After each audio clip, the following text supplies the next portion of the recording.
Hey everybody, welcome back. We are here in Anguilla in Microsoft Flight Simulator 24. And we're going to do a quick little hop over to Princess Juliana Airport. I'm getting a low bandwidth message. This is my second flight. I'm getting a low bandwidth message, which is a little annoying because what it does, it some of your instruments will go out of focus, which is really nice. So anyway, let's go. Rotating beacon on. Mixture is rich. Carb heat is cold. Master and battery switches on. The fuel is open. Let's prime the aircraft and see a lot of some of the cockpit indications are not showing. So like some of the labels are not showing. There's primer. There we go. Okay, here we go. See, this is what is nerve-wracking about Flight Sim 24, because that sort of stuff, losing instruments because of a low bandwidth message, is not cool, ladies and gentlemen. Not cool. All right, let's crack the throttle about a half an inch. Toes on the brakes. Take a look outside. Make sure there's nobody out there to kill or maim. And engage the starter. Good start. Let's check the oil pressure. Oil pressure is good. Oil temperature's coming up. Fuel pressures or fuel quantities are good. We don't have fuel pressure. Let's bring the throttle back here just a little bit. I don't like this blue stuff from Xbox. I'm not on Xbox. I don't want to see that. It's annoying. Let's release the parking brake here. I don't like that guy because he gets in my way. Initial feelings about this new sim. Um, Flight model is definitely different. I'm gonna lean the mixture here just a little bit. Flight model is definitely different. It's definitely better. Still had a little issue with a crosswind landing. Well, not crosswind landing so much per se, but the crosswind takeoff. You need to be able to hold crosswind correction on takeoff, and you just can't. Um, the coloring on this of the sky and the water is much better. I mean, much better. All right, let's go. Carb heat cold. Mixture is rich. Landing light is on. Transponder squawk altitude. This blue stuff with the mouse pointer drives me nuts. As my wife would say, it's not a very long trip, but nonetheless.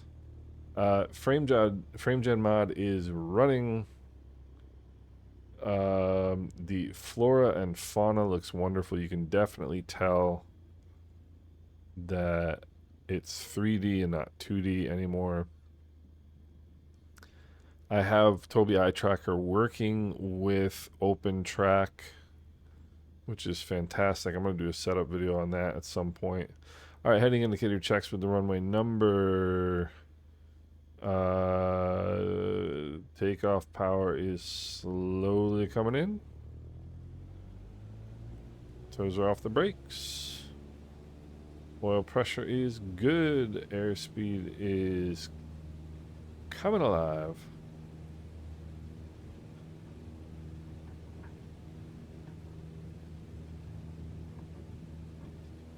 I've changed my sensitivity settings for this flight to see whether this is any better, because on the previous flight it was a little bit too sensitive.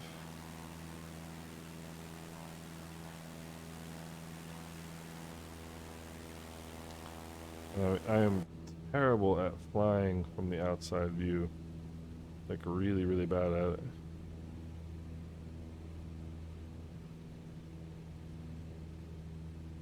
So far, I like the native Tobii Eye Tracker It's software. It's smoother than OpenTrack, but unfortunately, it crashes the sim. So, and for anybody who's never been to this part of the world, let me tell you one thing. That is what the sunset looks like. I don't know what that's all about.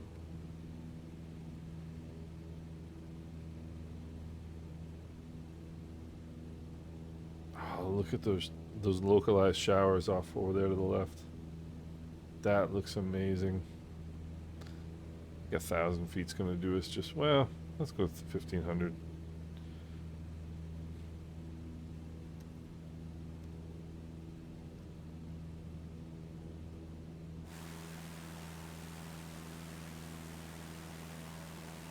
I mean, the water just looks unbelievable.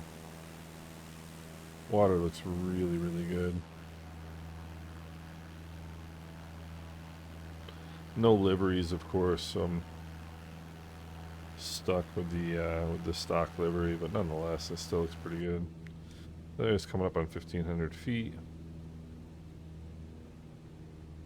Pull the power back until you hear a change in the power. If you do it that way, if you set your power like that, you are almost always going to have it right. I'm looking for about 2,300.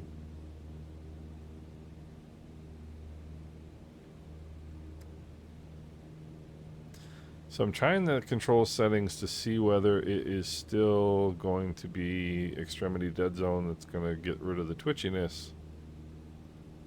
Hopefully not. Hopefully sensitivity settings actually change the sensitivity. I know a remarkable idea that would be. But, I mean, it just looks beautiful. There's definitely a distinct difference in... Yeah, see, my power settings just fine. There's definitely a distinct difference in the coloring.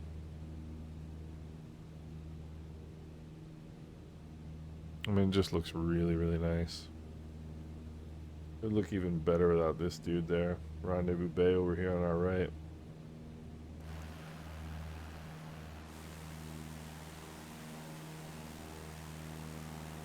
Anguilla is looking gorgeous tonight.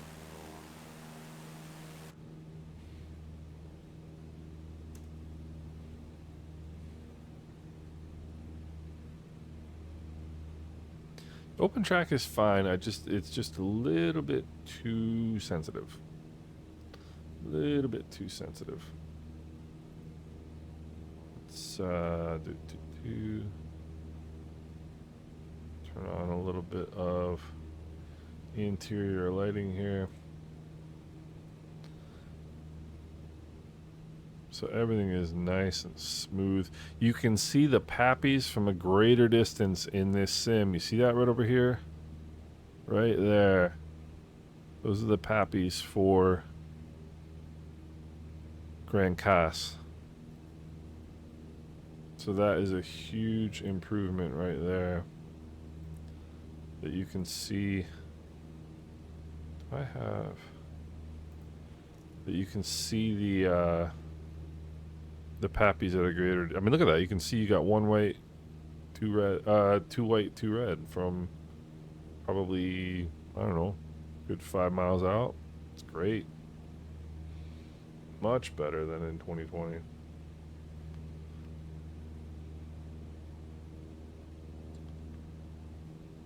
OpenTrack may have better kind of smoothness settings available to me that I'm just not aware of yet. I haven't, just barely set this up.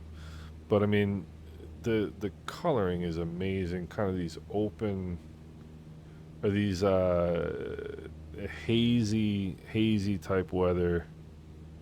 Just looks fantastic. I think the curve on this sim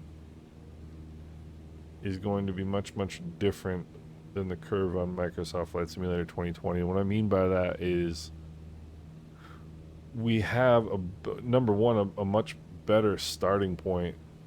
A much better starting point. There's gonna be a bit of a learning curve in terms of configuration and whatnot. But in terms of a base sim,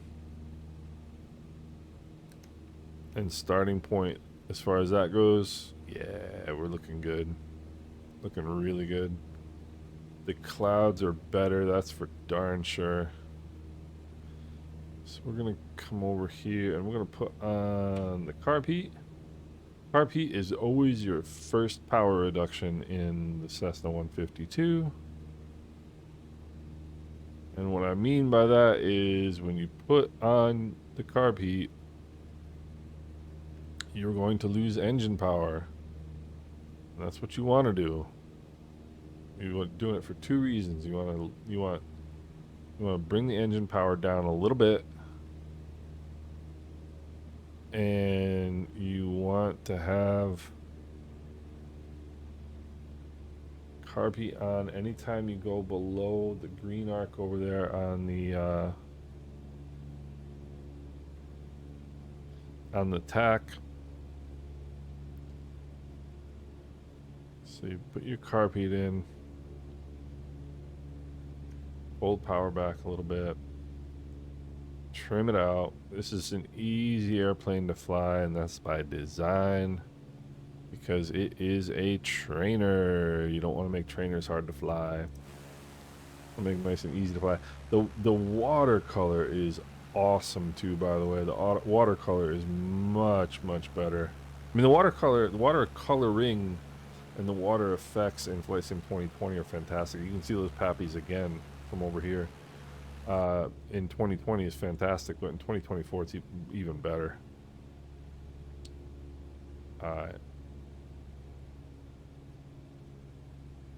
Make a power reduction until you hear a change in engine power. Keep that nose up. We're now in the white arc. See those pappies? Bright and clear, baby. Love to see it. Alright. 75 knots is good for the approach. Take a look out down final. Nothing coming. We're going to trim for 75 knots. I think... we'll probably bring in one more notch of flaps here in a little bit. Ground lighting is way better. It's one of the things in 2020 is you couldn't see the pappies.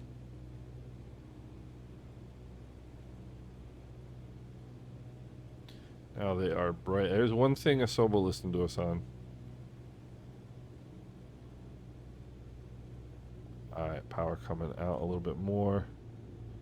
Flaps. Second notch. If you bring the power out before you put the flaps in, that's going to keep the nose from ballooning.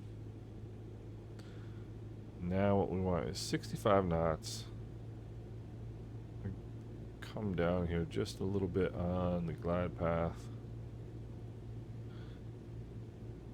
Not much wind today at all. Much better lighting. I love the taxiway lights. I love taxiway lights in real life in airports. Those beautiful blue lights. Alright. Carb heat's on. Mixture is rich. There is no fuel pump. Flaps are set. Seatbelts are secured. Pre-landing checklist is complete. Gear is down and welded. That's the one I forgot. Gear is down and welded. Alright, 65 knots. I'm going to bring in just a touch of power now because we're going to get that second red light here. Exactly. So if anything, those pappies are overpowered now. But that's fine. I'd rather have them too bright than not bright enough. Alright. 65 on the way down. Maintain center line. Power coming out. Power coming out. Power's all the way out. Maintain center line. It's still too jerky. I mean, it's still way too jerky. It's alright. That's alright. Toes on the brakes. Come on, baby. Slow down. Alright. The nose wheel steering is not very effective on the ground. See how bright those lights are, those purple lights? They're actually not purple, they're supposed to be blue. We'll leave the mixture for taxi. Carb heat off.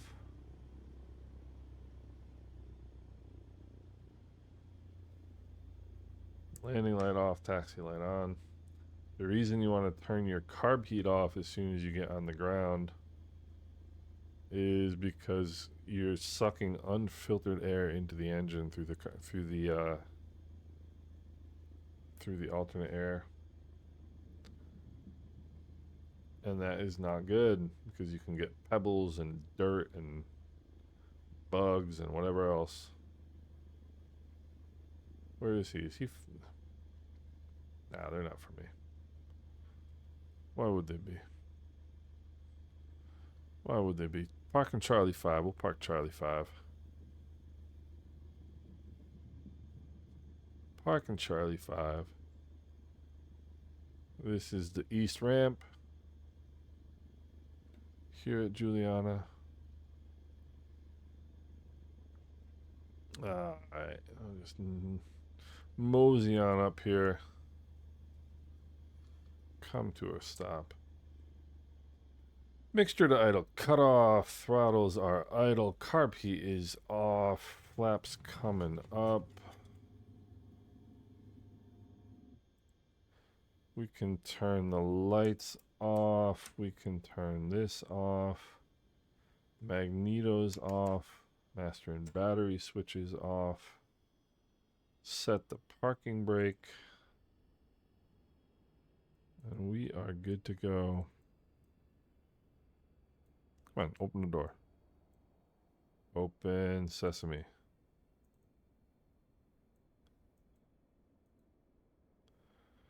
Okay, well, I guess I'm not opening the door. So there you go. But yeah, I mean, initial thoughts. This is the free Asobo version of Princess Juliana, which isn't too bad.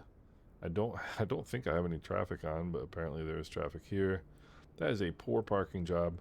The lighting is fantastic. The cloud light. This is exactly what it looks like. The transition lighting when you're flying near terrain as the sun's going down is fantastic. Pappy lights are good. The flight model is much better, much better. This is a stock airplane, so who knows? You know, I would imagine that anything from like Just Flight or you know, those types of developers, the payware developers, the flight models are going to be better. Who knows how good the flight model is on this stock 152? But even this airplane, you can definitely tell a difference in the flight model between this sim and Flight Sim 2020, and this one's much better. It's much more possible to hold a crosswind correction on takeoff. It's not nearly as jittery. So overall, I think it's very good. I think it's improved. I think we're starting from a better base. And I'm really looking forward to seeing where this goes. I can see myself not flying in 2020 relatively. Let me put it another way. I can see myself no longer flying in Flight Sim 2020 relatively soon. It's going to be a matter of getting the aircraft that I want, getting things set up. But hey, frame gen mod right out of the gate, which is awesome too. The coloring is just wonderful. I think it's gonna be an easy switch over once you get the scenery and the aircraft. So not a great start to Flight Sim 2024. I'm a heck of a lot happier today, 24 hours later, than I was yesterday. So hope you guys are doing well, and look forward to doing some flying here pretty soon with you guys in the sim. I hope everybody's doing well. Take care.